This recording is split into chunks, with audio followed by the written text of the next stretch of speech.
ನನ್ನ ಮಗ ಅವರು ಓಹ್. ಅವ್ರದ್ದು HMS ಬೈಕ್ ಪಾಯಿಂಟ್ ಅಂತಿದೆ. ಹಾ ಹಾ ಅದಕ್ಕೋಸ್ಕರ ನನ್ನ ಎಲ್ಲಿ ಹೋಗ್ಬೇಕು ಕೊಡಲ್ಲ ನನ್ನ ಮಗ ಈಗ. ಹಾ ಹಾ ಮೊದ್ಲು ನಾನು ಕಷ್ಟ ಬಿದ್ದಿದ್ದೀನಿ, ಈಗ ಆರಾಮಾಗಿರ್ಬೇಕು ಅನ್ನೋ ಅವ್ನ ಆಸೆ.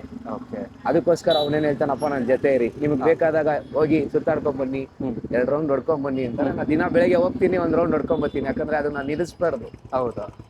ಸೊ ಅದರಿಂದ ದೇಶದ ಅಭಿಮಾನಿಗೋಸ್ಕರ ಇದನ್ನ ಈ ಹೌದು ರೀತಿ ಸರ್, ರೆಡಿ ಹೌದು ಮಾಡಿಸಿದ್ದೀರಾ. ಸರ್. ಎಷ್ಟು ವರ್ಷದಿಂದ ಈ ರೀತಿ ಮಾಡ್ಕೊಂಡ್ ಬರ್ತಿದ್ದೀರಾ ಸರ್? ಸರ್ ನಾನು ಸುಮಾರು ನನ್ನ ಚಿಕ್ಕ ವಯಸ್ಸಿಂದ ಆಸೆ ಇತ್ತು. ಈಗ ಒಂದು 4-5 ವರ್ಷದಿಂದ ಈ ತರ ರೆಡಿ ಮಾಡ್ತಾ ಇದ್ದೀನಿ. ಹೋದ ವರ್ಷನೂ ಮಾಡಿದ್ದೆ, ಅದಕ್ಕೆ ಮುಂಚೆ ವರ್ಷನೂ ಮಾಡಿದ್ದೆ, ಇನ್ನು ಮುಂದೇನೂ ಮಾಡ್ತೀನಿ. ನನ್ನ ಮೊಮ್ಮಕ್ಕಳಿಗೆ, ನನ್ನ ಮಕ್ಕಳಿಗೆ ಇದ್ರು ನನ್ನ ರಾಷ್ಟ್ರದ, ನನ್ನ ದೇಶದ ಅಭಿಮಾನ ಬರಬೇಕು. ಯಾಕಂದ್ರೆ ಸುಮಾರು ಜನ ಮರ್ತು ಬಿಟ್ಟವ್ರೆ.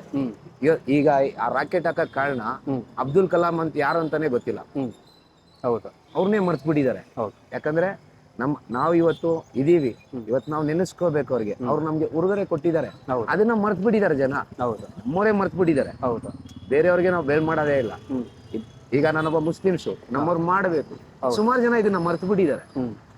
ಯಾಕಂದ್ರೆ ಇದನ್ನ ನೋಡಿ ಅವ್ರ ಮನಸ್ಸಲ್ಲಿ ಬರ್ಲಿ ಅನ್ನೋ ಒಂದು ಆಸೆ ಸರ್, ಅಷ್ಟೇ, ಬೇರೆ ಏನಿಲ್ಲ.